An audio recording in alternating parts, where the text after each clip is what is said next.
"Grandpa, my parents will take your money after the party today," whispered my 9-year-old granddaughter. And her words struck like thunder, shattering the illusion of family love. A trusting grandfather who had always supported them, left early, hiding my shock behind a mask of fatigue. But what I did next, a cunning plan for revenge for their betrayal, shocked everyone. I beat them at their own game, and they will never forget it. Before we continue, please subscribe to the channel and let us know where you're listening in the comments. I know what you're thinking. "Dad, but hear me out." David's voice cracked through the phone, cutting through the Saturday morning quiet like a rusty blade. I nearly dropped my coffee mug. 8 a.m.'s info. Calls weren't David's style, especially not with that nervous tremor I recognized from his teenage years when he'd wrecked my truck.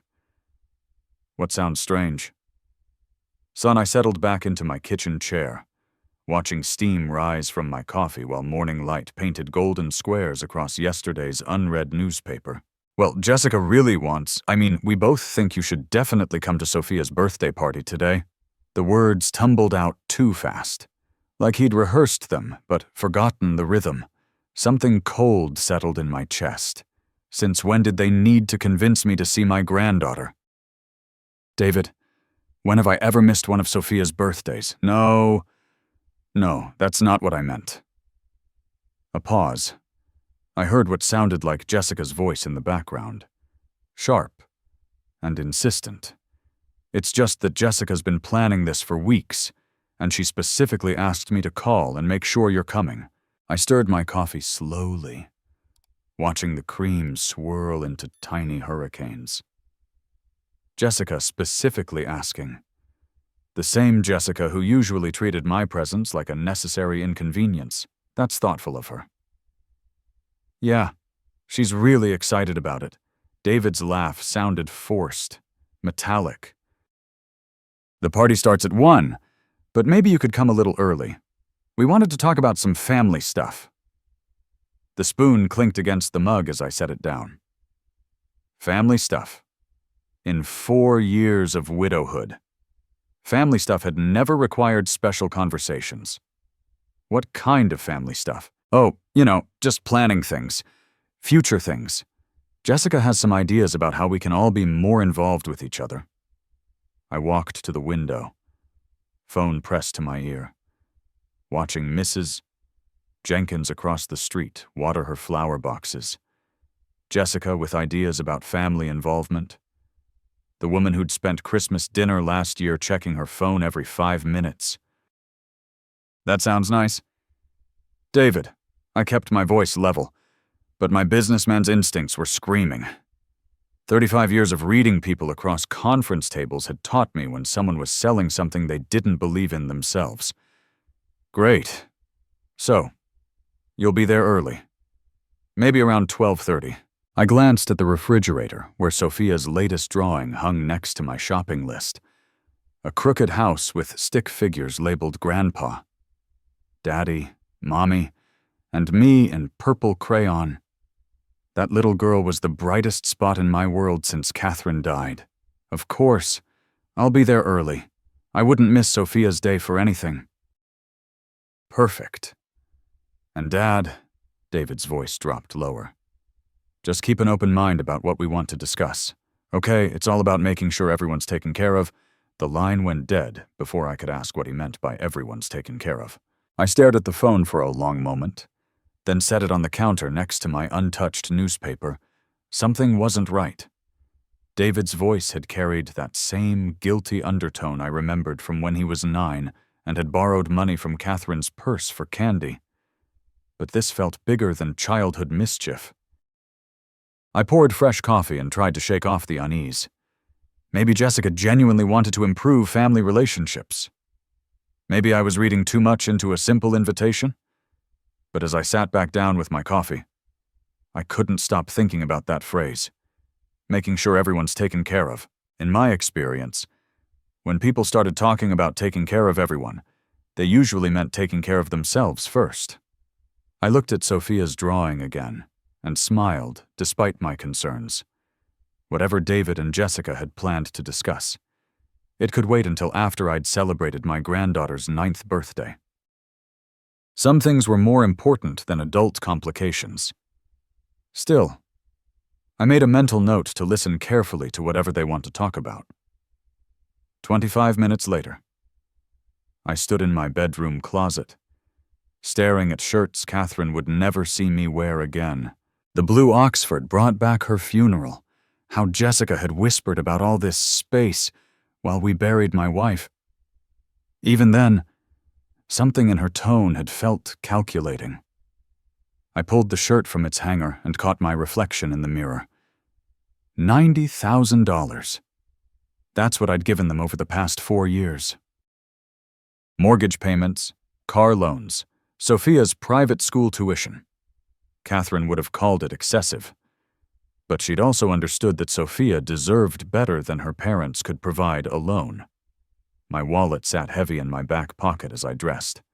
3 credit cards maxed out for David's emergencies.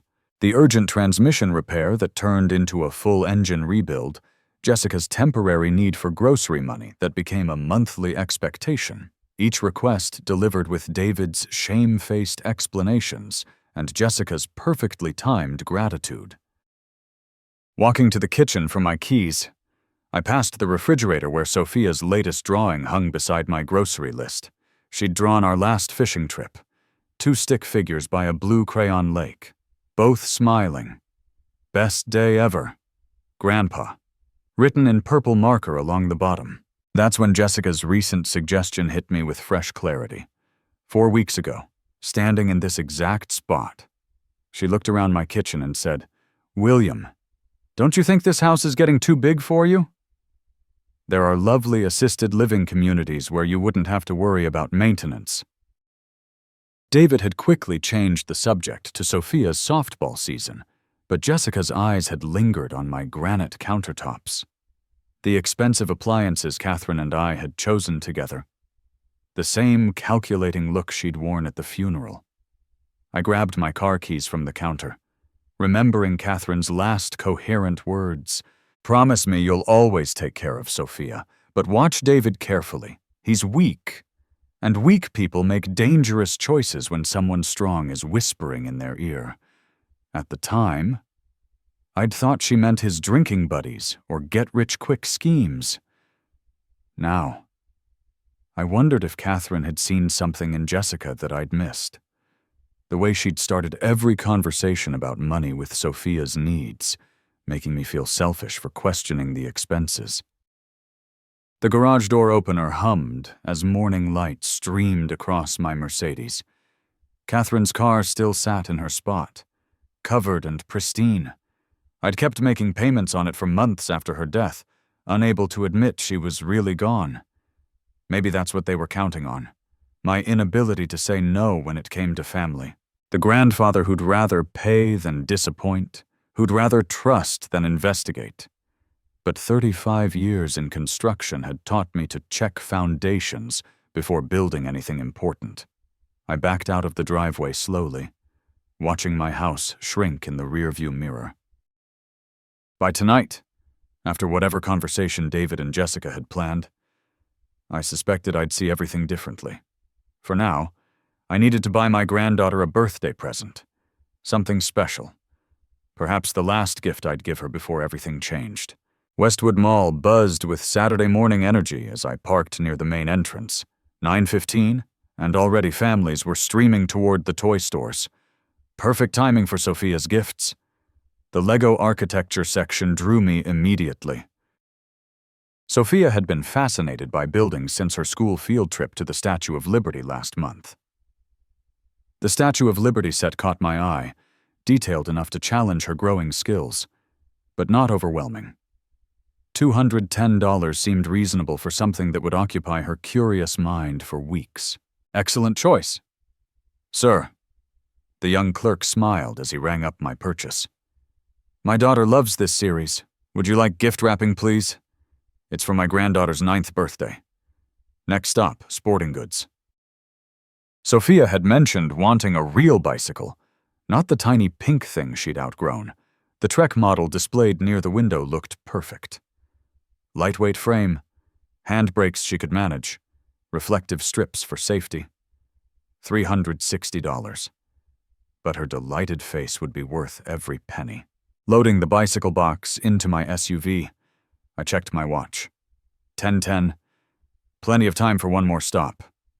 William. What a lovely surprise. Linda Thompson materialized beside my car, clutching a shopping bag from the bookstore. My neighbor of 16 years looked genuinely pleased to see me, her silver hair perfectly styled despite the early hour. Linda, good morning? Starting your weekend shopping early? Oh, you know me.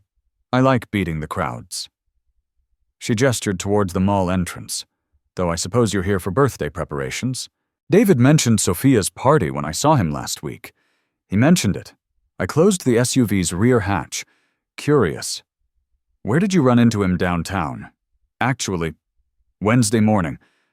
I think it was. Jessica was with him and they were coming out of Liberty National Bank with quite a stack of papers.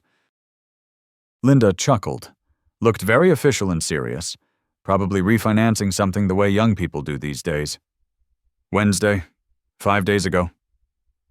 David hadn't mentioned any banking business during his nervous phone call this morning. But then again, why would he? People handled financial matters all the time without broadcasting details. Probably just routine business, I said, shifting my shopping bags to my other hand. Of course, dear. None of my concern anyway. Linda patted my arm affectionately. Well, I'd better let you finish your shopping. Give my love to that sweet granddaughter of yours. She bustled away toward the bookstore, leaving me standing beside my car with a vague sense of unease. Banking business on Wednesday, nervous phone call on Saturday. The timing felt oddly coincidental, but then again, David always seemed to be juggling some financial crisis or another. I shook off the feeling and headed toward the florist shop near the mall's east entrance. Jessica had always appreciated flowers, and white roses would make a thoughtful gesture for the hostess of Sophia's party. The florist, a middle-aged woman with dirt under her fingernails, wrapped a dozen long-stemmed roses in silver paper with practiced efficiency. These are beautiful, she said, adjusting the ribbon. Special occasion, my granddaughter's birthday party. They're for her mother. How thoughtful. She'll love them. $32 for flowers that would wilt in a week. But Jessica's pleased expression would be worth the expense. These small gestures mattered in maintaining family harmony, especially when underlying tensions existed.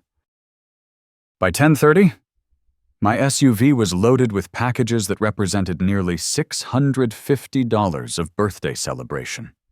The Lego set, bicycle, roses, and the card I'd selected, each item chosen with Sophia's happiness in mind. This was what grandfathers did. They spoiled their grandchildren shamelessly and enjoyed every moment of it. Driving home through Saturday morning traffic, I found myself thinking about Linda's casual observation, David and Jessica at the bank with papers, serious expressions, official business that David hadn't bothered mentioning. But then again, married couples handled countless administrative tasks without involving extended family. Insurance updates, mortgage refinancing, college savings accounts for Sophia, any number of legitimate reasons could explain their downtown visit. Still, as I turned into my driveway, I couldn't quite dismiss the small voice in my head that wondered why David had sounded so nervous this morning. If everything was truly as routine as it appeared, after wrapping Sophia's gifts and grabbing a quick lunch, I arrived at David's house precisely at 1 o'clock. The front door opened before I could ring the bell. William. Jessica practically sang my name, her arms spreading wide as if we hadn't seen each other in months rather than weeks.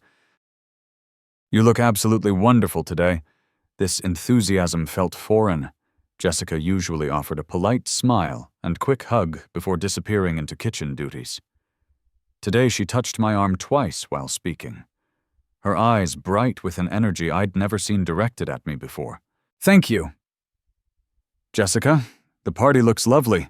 I stepped inside, carrying the wrapped bicycle box and gift bag containing the Lego set. Colorful streamers hung from every doorway, and balloon clusters filled each corner, far more elaborate than previous birthday celebrations. Dad. There he is. David appeared from the living room, his voice carrying across the house like a carnival barker's. Come meet Alex from work. Alex. This is my amazing father I've told you so much about. Amazing father. David's workplace conversations about me typically focused on my old-fashioned business methods or retirement stubbornness. But today he clapped my shoulder with theatrical enthusiasm, his laugh echoing too loudly in the decorated hallway. The living room buzzed with familiar faces. The Millers from next door chatted near the fireplace while Mrs. Jenkins sat carefully on the couch, observing everything with sharp eyes. Carlos and Elena Martinez helped their son Tommy arrange party games on the coffee table. Grandpa. Sophia ran toward me, her genuine smile cutting through the artificial atmosphere like sunlight. She wrapped her arms around my waist, and for a moment, the world felt normal again. Happy birthday. Sweetheart. I handed her the gift bag. This one first, then the big surprise. She unwrapped the Lego architecture set with careful fingers, her eyes widening at the Statue of Liberty image on the box. But when she looked up to thank me, something flickered across her face. A shadow of sadness that vanished when Jessica approached. Isn't Grandpa generous? Honey, say thank you properly. Thank you. Grandpa? It's really cool. Sophia's voice carried genuine appreciation mixed with something else. Guilt? Worry? A 9-year-old shouldn't sound so burdened during her own birthday party. David guided me toward the kitchen, where Alex Johnson nursed a beer and made small talk about car sales. The conversation flowed normally enough, but David kept interjecting with unnecessary compliments about my business wisdom and family leadership. Each comment felt rehearsed, like lines from a script he'd memorized poorly. William knows everything about building successful relationships, David announced to Alex. He's taught me so much about trust and family loyalty. Trust and family loyalty. Strange topics for a casual party conversation, especially delivered with David's current manic intensity. Alex nodded politely, clearly uncomfortable with David's excessive praise of his own father. Jessica reappeared with a plate of appetizers, positioning herself between me and the other guests. William, you simply must try these canapés.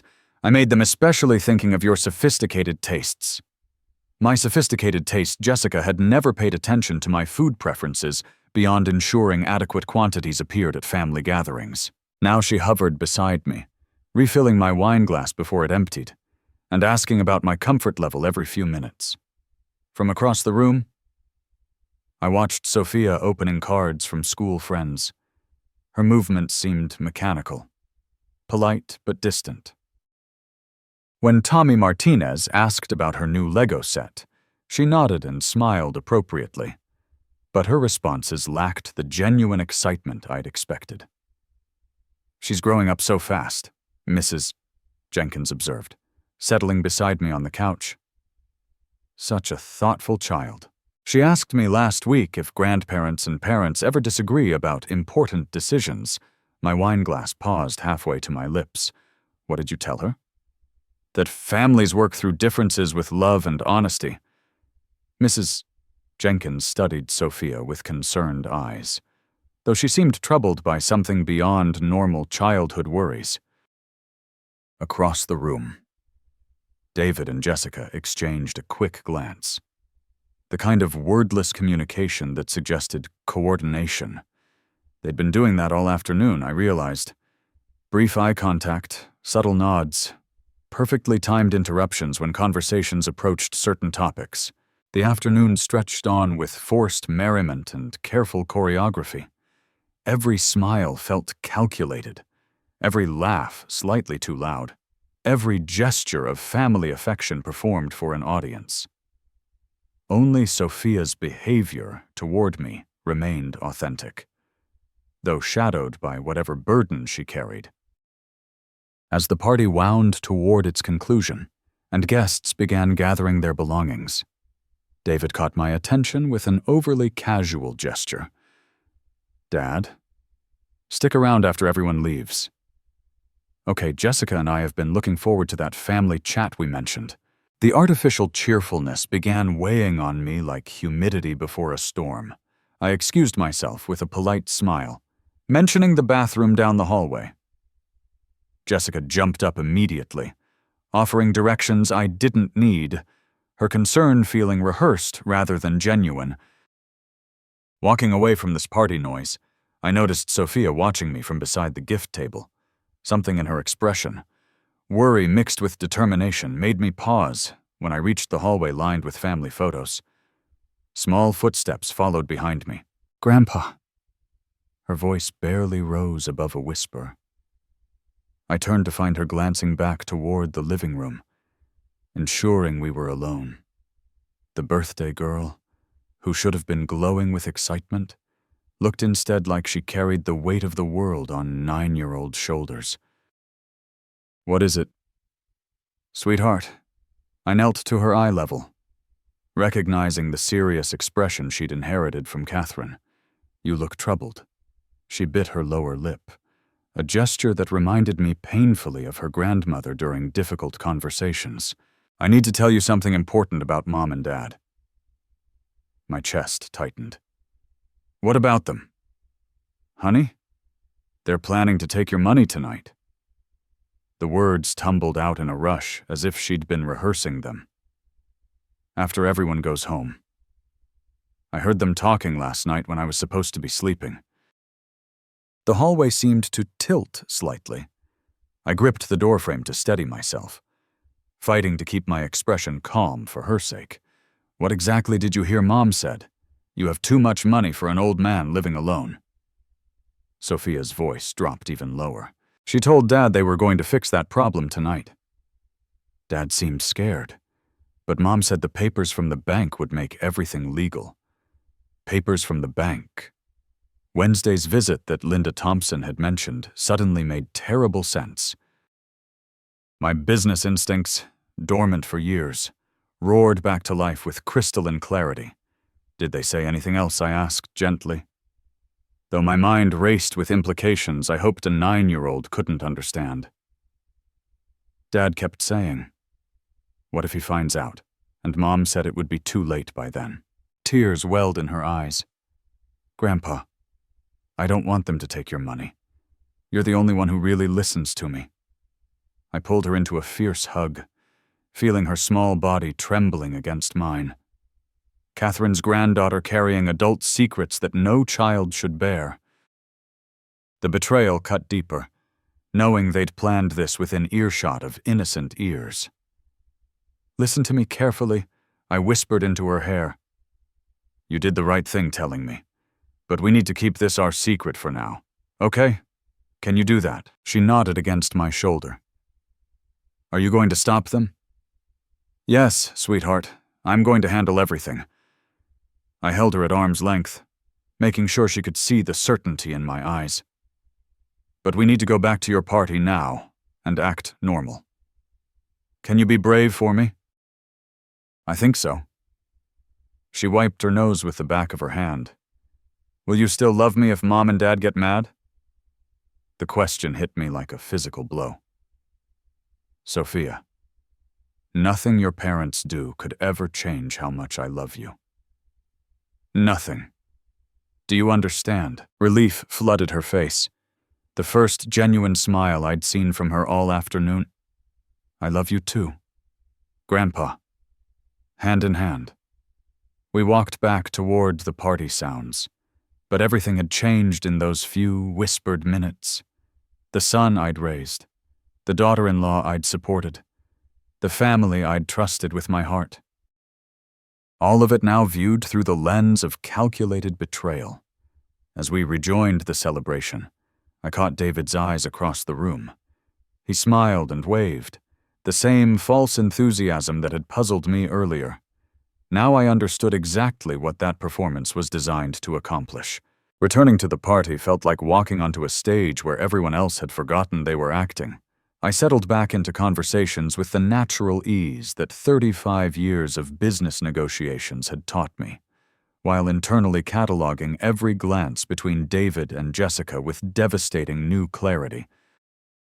Mrs. Jenkins was discussing her garden when I noticed David checking his watch for the third time in 12 minutes. Jessica appeared beside him immediately.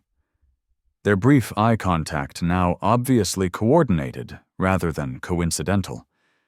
They were managing me, I realized, ensuring I stayed comfortable, engaged, and most importantly present for whatever they had planned after the guests departed.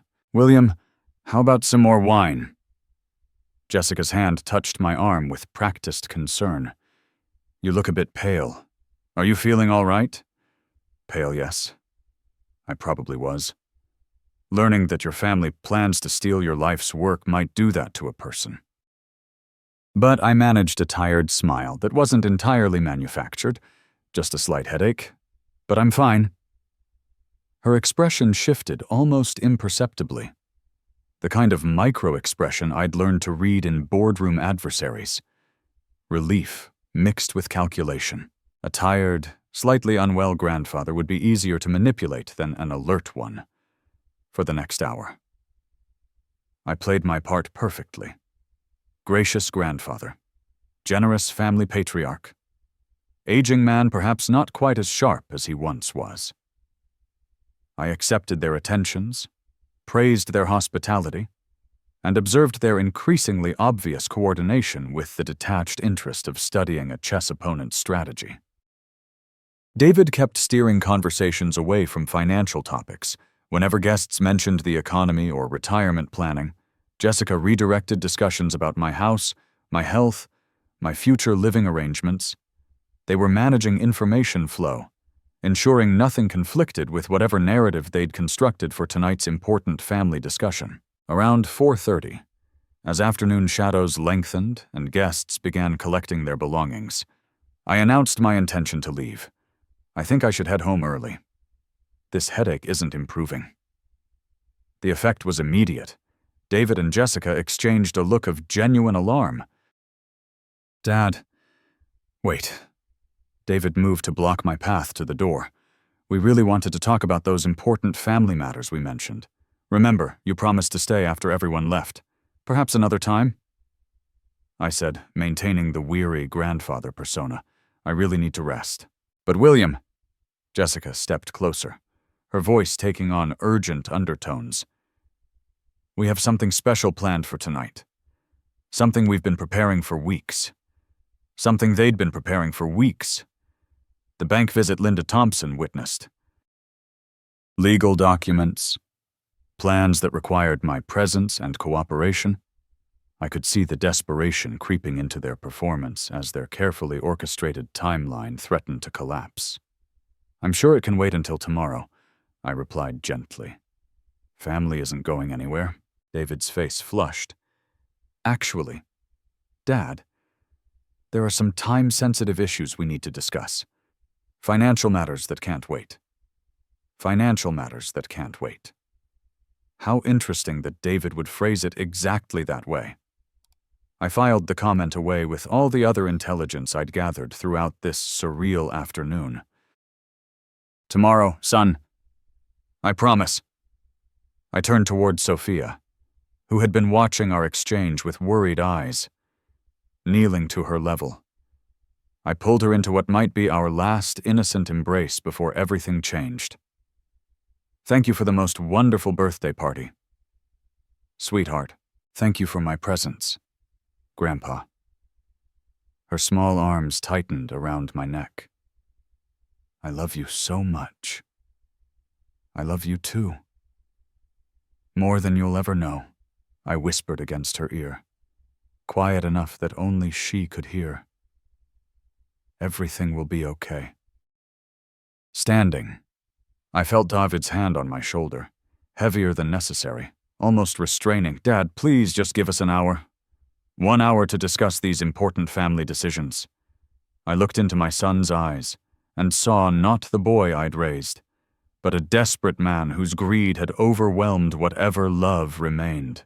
The realization cut deeper than I'd expected, but my voice remained steady. Another time. David, I need to go home now.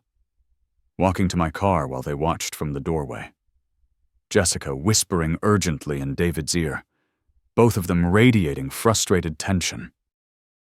I felt the weight of performance finally lifting from my shoulders, alone in my Mercedes.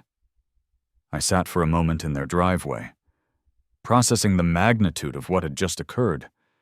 My family had planned to rob me tonight with legal documents and careful preparation, starting the engine.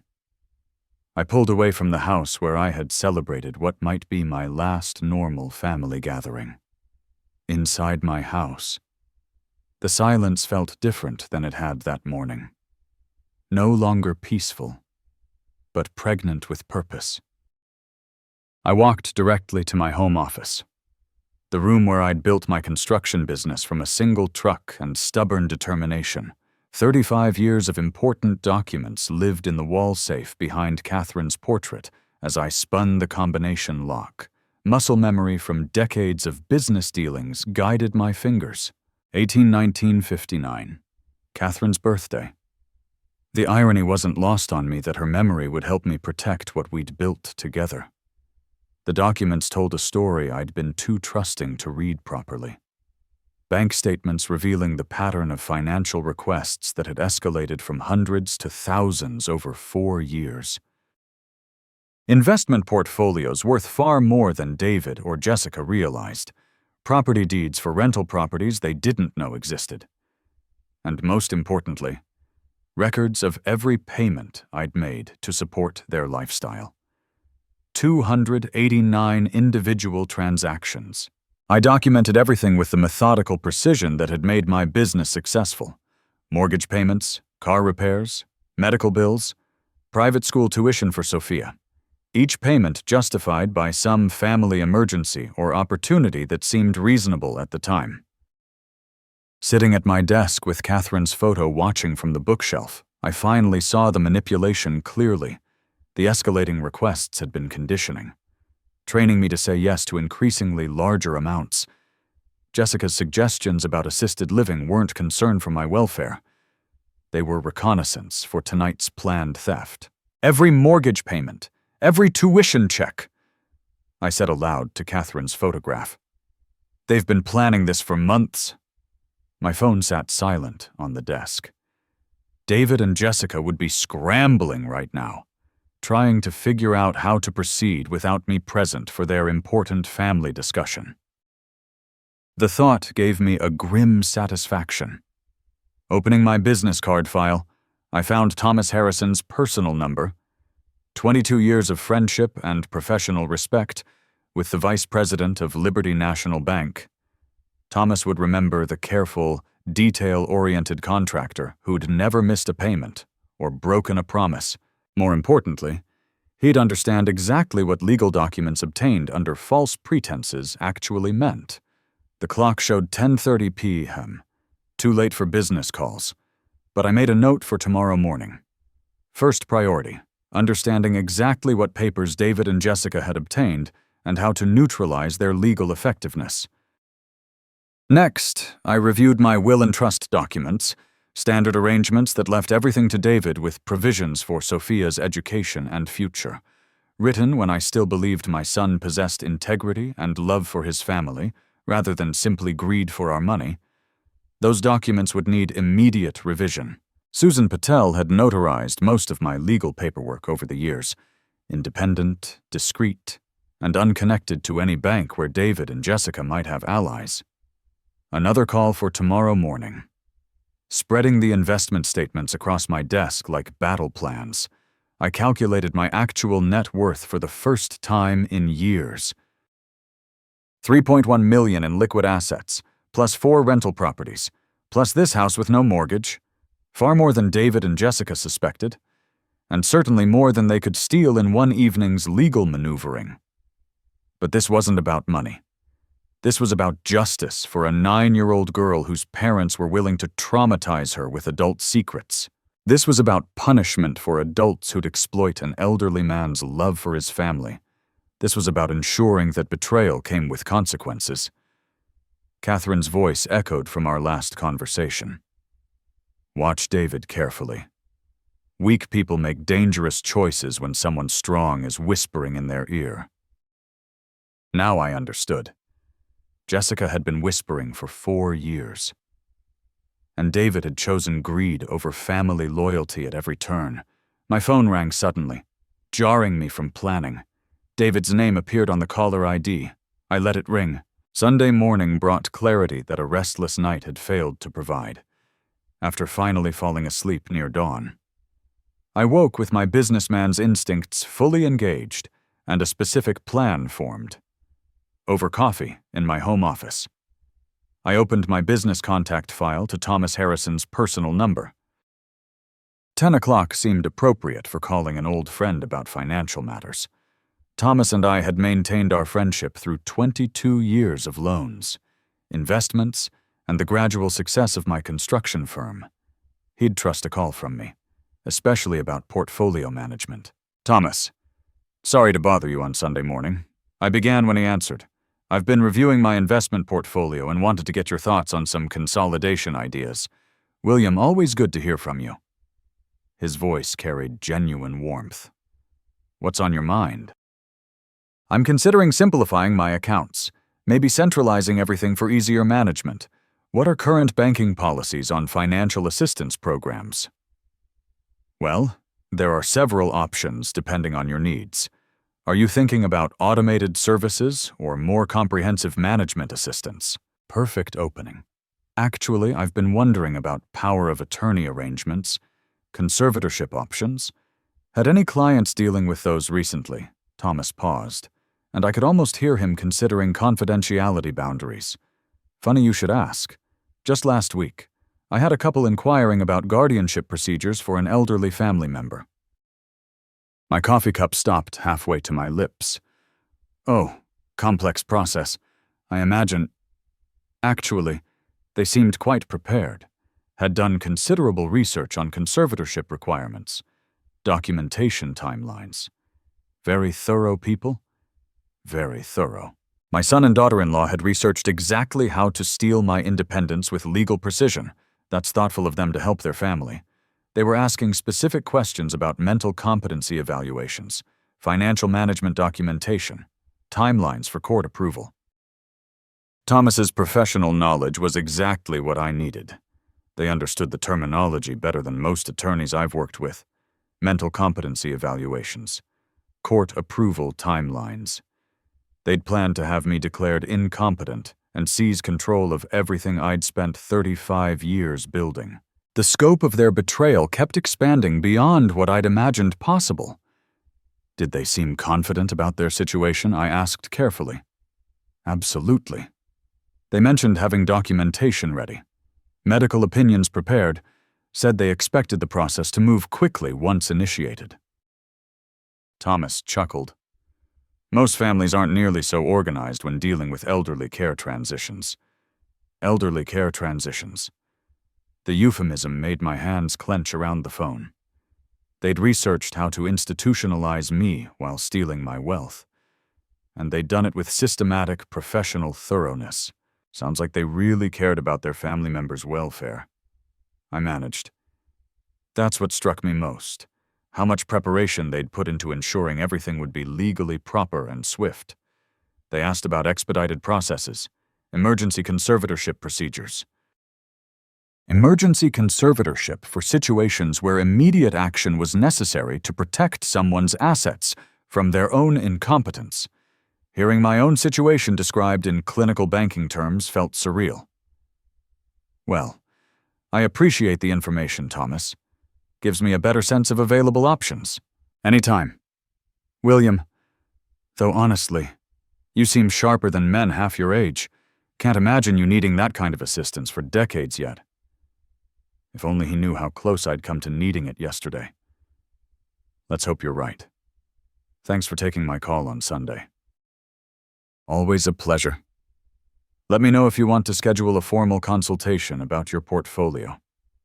After hanging up, I sat staring at my notes from the conversation.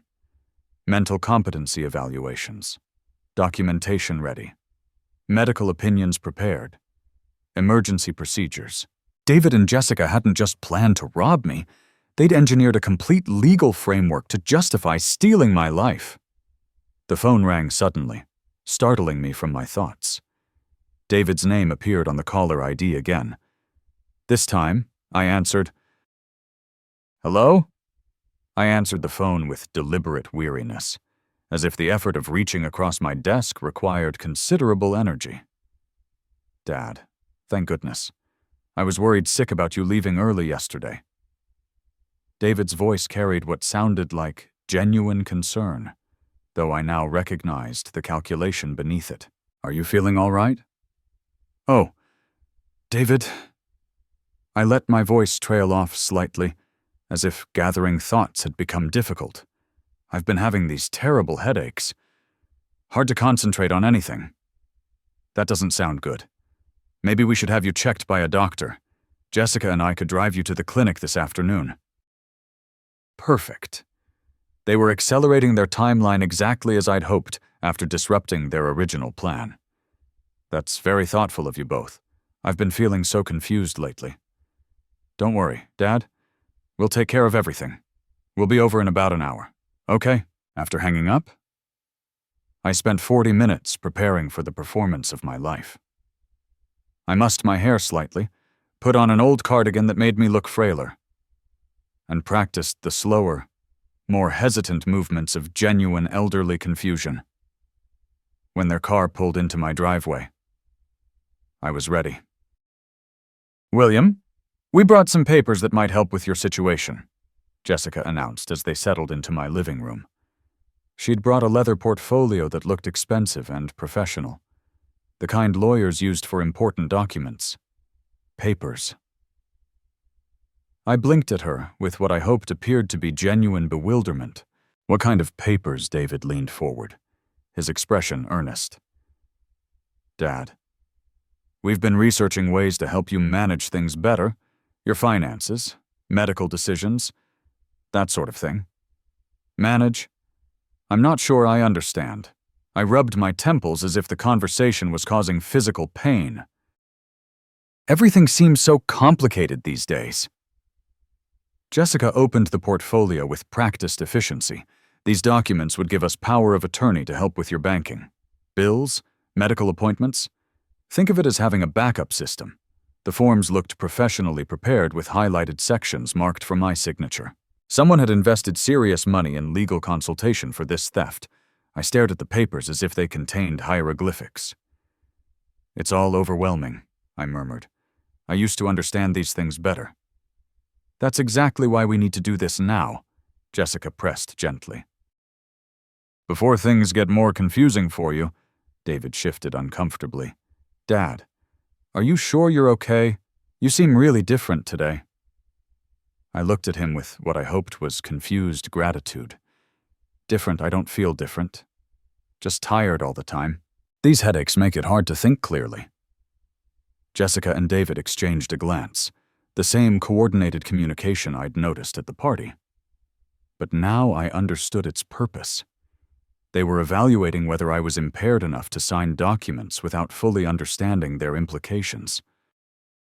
William, these papers would just make it easier for us to help you. Jessica continued. You wouldn't have to worry about managing everything alone. I suppose that would be nice, I said slowly, picking up one of the documents with trembling hands. But this is such a big decision. My head is pounding, trying to think it through. Of course. It's a big decision, David said quickly. Take your time. Jessica's patience looked more strained. Though, don't you think it would be easier with family help? You trust us, don't you? Of course I trust you. Your family. I set the papers down carefully. But could I maybe sleep on it? Decide tomorrow when I'm thinking clearer. These headaches make everything so fuzzy. David and Jessica looked at each other again. and I could see Jessica's frustration barely contained beneath her caring facade. "Sure, Dad. We'll come by tomorrow morning. And you can sign them then." After they left, I allowed myself to slump in my chair, dropping the performance for the first time in hours. The documents they'd left behind told the complete story. Power of attorney forms that would give them control over my finances, medical decisions, and living arrangements. Everything Thomas had warned me about, laid out in legal language designed to steal my life. 4 hours later, I sat in my home office, reviewing my notes from David and Jessica's visit, like a general planning a campaign. Their power of attorney documents lay spread across my desk, professional forms that would have given them complete control over my finances, medical decisions, and living arrangements. Every signature line highlighted in yellow, every witness requirement meticulously marked. They'd done their homework, but they'd forgotten I'd spent 35 years doing mine. Susan Patel answered on the second ring. "William, good evening. What can I do for you, Susan? I need notary services tomorrow morning for some family financial documents. Could you come to my house around 11? Of course. What type of documents are we dealing with?" I chose my words carefully. Power of attorney forms. It might be a somewhat sensitive family matter, so I'd appreciate your professional discretion. You know you can count on that. I'll bring my seal and journal. Perfect. Susan had notarized dozens of contracts for my construction business over the years. She'd recognize irregular pressure tactics or coercion immediately. It was part of her professional training. Next call. Thomas Harrison. "Thomas, could you stop by tomorrow morning around 11? I've been thinking about our conversation yesterday, and I'd like to review my portfolio in detail." "Certainly. William, after what we discussed about financial management assistance, I think a thorough review would be wise." "Excellent. It might be educational," Thomas chuckled. "I'll bring the necessary paperwork. See you at 11. Educational indeed. Thomas would witness whatever David and Jessica planned to do, and as a bank vice president, he'd understand exactly what he was seeing. More importantly, his presence would add legal weight to any documentation of their behavior. Final call. David. I let my voice carry the tremulous uncertainty I'd performed that afternoon. "David, I've been thinking about those papers you brought." "You were right. I do need help managing things." "Dad, that's wonderful. Jessica will be so relieved. We can come over first thing tomorrow morning. I've arranged for a notary to make everything proper and legal. 11 sharp. Perfect. And Dad, thank you for trusting us with this. Trust?" The word sat bitter in my mouth, but I managed to sound grateful. "You're my family. Of course I trust you." After hanging up, I walked to the window overlooking my backyard. Catherine's rose garden needed attention. Another task I'd been managing alone since her death. Tomorrow would determine whether I'd continue managing it as a free man or watch it wither from some assisted living facility while David and Jessica divided our life's work. I pulled out a yellow legal pad and wrote down the sequence of events I expected tomorrow. 10:45 MSM. Susan arrives. Sets up notary materials. 11 a.m. Thomas arrives with portfolio documents. 11:05 a.m. David and Jessica arrive expecting easy document signing. 11 a.m. Professional witnesses observe their manipulation tactics. 11:15 a.m. Truth emerges. The beautiful irony wasn't lost on me. They'd researched how to steal my independence through legal procedures, but they'd forgotten that legal procedures require proper witnesses and documentation. Tomorrow, those same requirements would expose their betrayal. 25 miles across town, David was probably explaining to Jessica how cooperative I'd sounded, how the notary would make everything official, how close they were to controlling millions of dollars. They'd celebrate tonight, confident that a confused old man had finally accepted their help. They had no idea they were walking into a trap set by the same business mind that had built what they were trying to steal. I looked at Sophia's drawing on my refrigerator. Our stick-figure family standing beside a crooked house. Tomorrow would determine whether that little girl grew up with grandparents who protected her, or parents who taught her that family loyalty could be bought and sold. Catherine's voice echoed from 4 years ago. Promise me you will always take care of Sophia. I intended to keep that promise. Monday morning arrived gray and cold. I slept little that night, but when Susan arrived at 10:45 with her notary seal and journal, I felt completely prepared. Good morning. William, beautiful home office, she said, arranging her materials on the side table. This should be straightforward. Thomas knocked precisely at 11, carrying his banker's portfolio. Morning. William, ready for that portfolio review? More ready than you know, I replied, positioning myself behind my desk as footsteps approached the front door. David and Jessica entered with confident smiles and their leather document case. They paused when they saw Susan and Thomas, but Jessica recovered quickly. How thoughtful of you to arrange professional assistance, she said smoothly. This will make everything so much more official. Indeed it will, I replied, my voice carrying none of yesterday's confused frailty. Please, everyone, take a seat. David settled into the chair across from my desk, still smiling. Dad, you sound much better today, more like your old self. Exactly like my old self. Sharp, observant, capable. I leaned forward, meeting his eyes directly, which is why I need to tell you something before we sign any documents. Jessica's pen stopped moving across her checklist. William, what's wrong? Nothing's wrong with me, Jessica, but I'm completely aware of your plan. The silence stretched like a taut wire. David's smile faltered. Dad, what plan? We're here to help you. I know about your visit to Thomas's bank last Wednesday. I know about the guardianship procedures you researched. I know about the mental competency evaluations you plan to arrange. David's face drained of color. Jessica's carefully controlled expression cracked for just a moment before she attempted damage control. William, you're confused. We visited the bank about our own financial planning. Thomas, I interrupted, turning to my friend, would you mind sharing what they discussed during their Wednesday afternoon appointment? Thomas cleared his throat professionally. They asked detailed questions about conservatorship procedures, documentation requirements for declaring someone mentally incompetent, and expedited court processes for emergency financial management. Susan looked up from her notary journal. Suddenly, alert. Mr. Reynolds, are you saying these power of attorney documents were prepared under false pretenses? I'm saying they planned to have me declared incompetent so they could steal everything I've worked 35 years to build. David found his voice, though it came out strangled. Dad, we were worried about you. Yesterday you seemed so confused. Yesterday I was performing.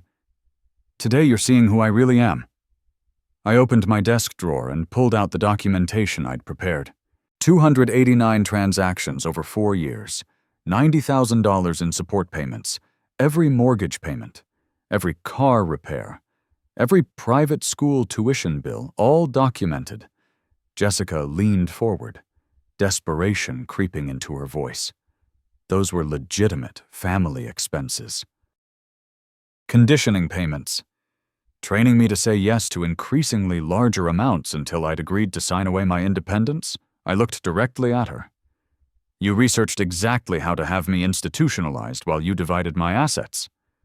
Susan set down her pen. This is highly irregular. I need to understand the full situation before notarizing anything. The full situation, I continued, is that my son and daughter-in-law spent weeks researching legal procedures to steal my money, consulted with lawyers about guardianship processes, and planned to have me declared mentally incompetent based on fabricated evidence of confusion. David's hands shook as he gripped the armrests of his chair. We just thought you might need help managing things. Help managing a net worth of $3.1 million plus 4 rental properties. My voice hardened.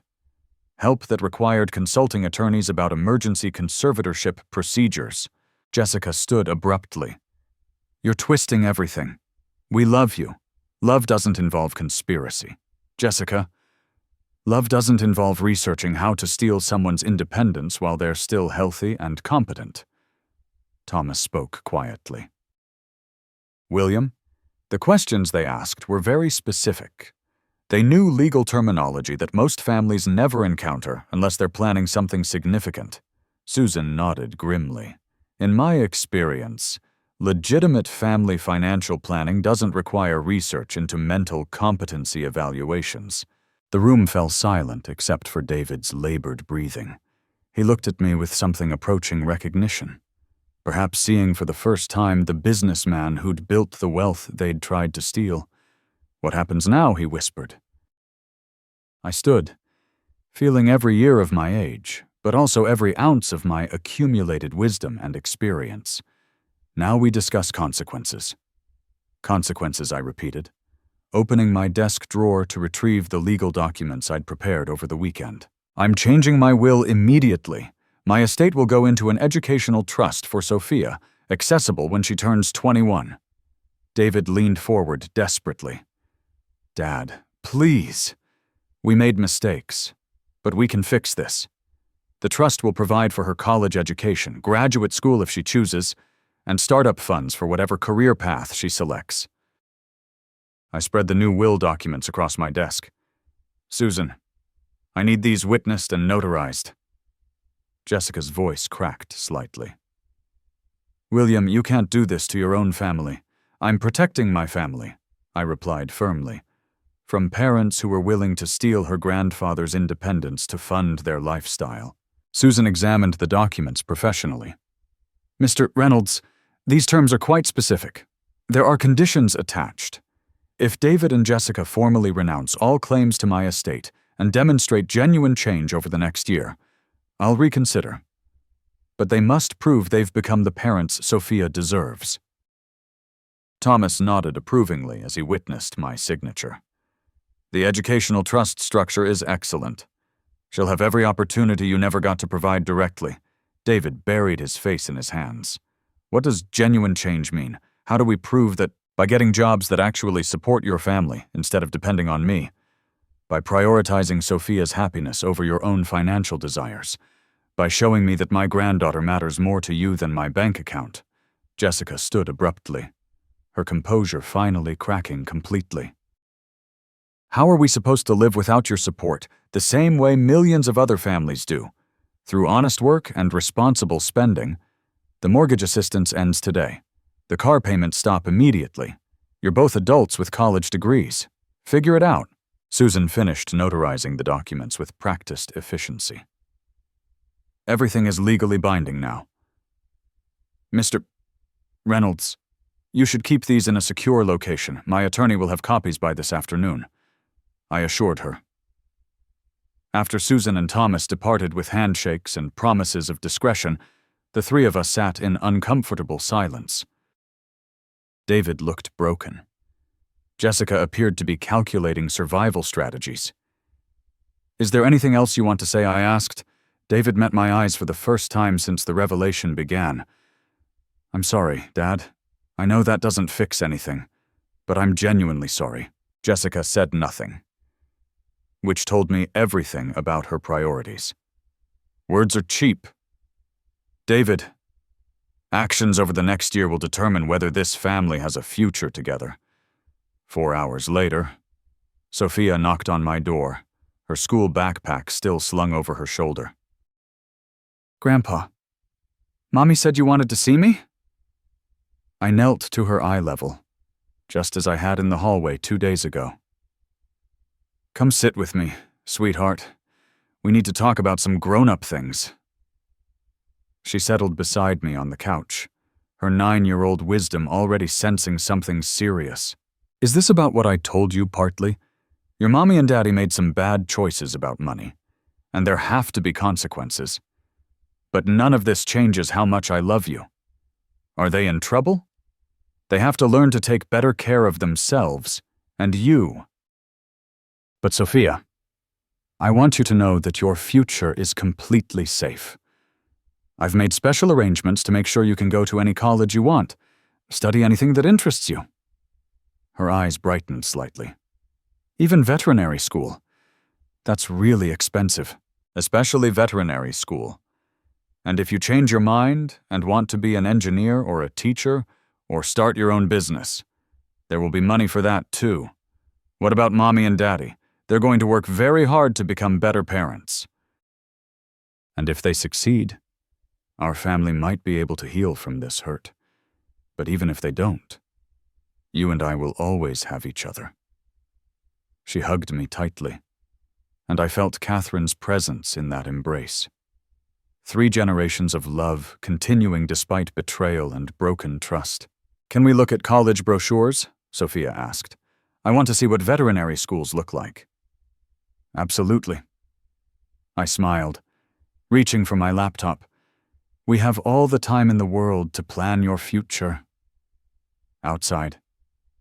Spring was turning to summer, and Catherine's roses were finally beginning to bloom. As time passed, William watched Sophia grow stronger, her dreams taking shape under his guidance. The family bonds, once fractured, began to mend through hard-earned lessons and honest efforts. Betrayal had tested them, but love for the little girl proved unbreakable. If this story touched you, please like the video and subscribe to our channel. Share your impressions in the comments below. What would you do in William's place? Drop your questions there. And let's discuss more. Interact with us. Your thoughts mean everything. To hear the next captivating tale, click the box on the left. Thank you for joining us today.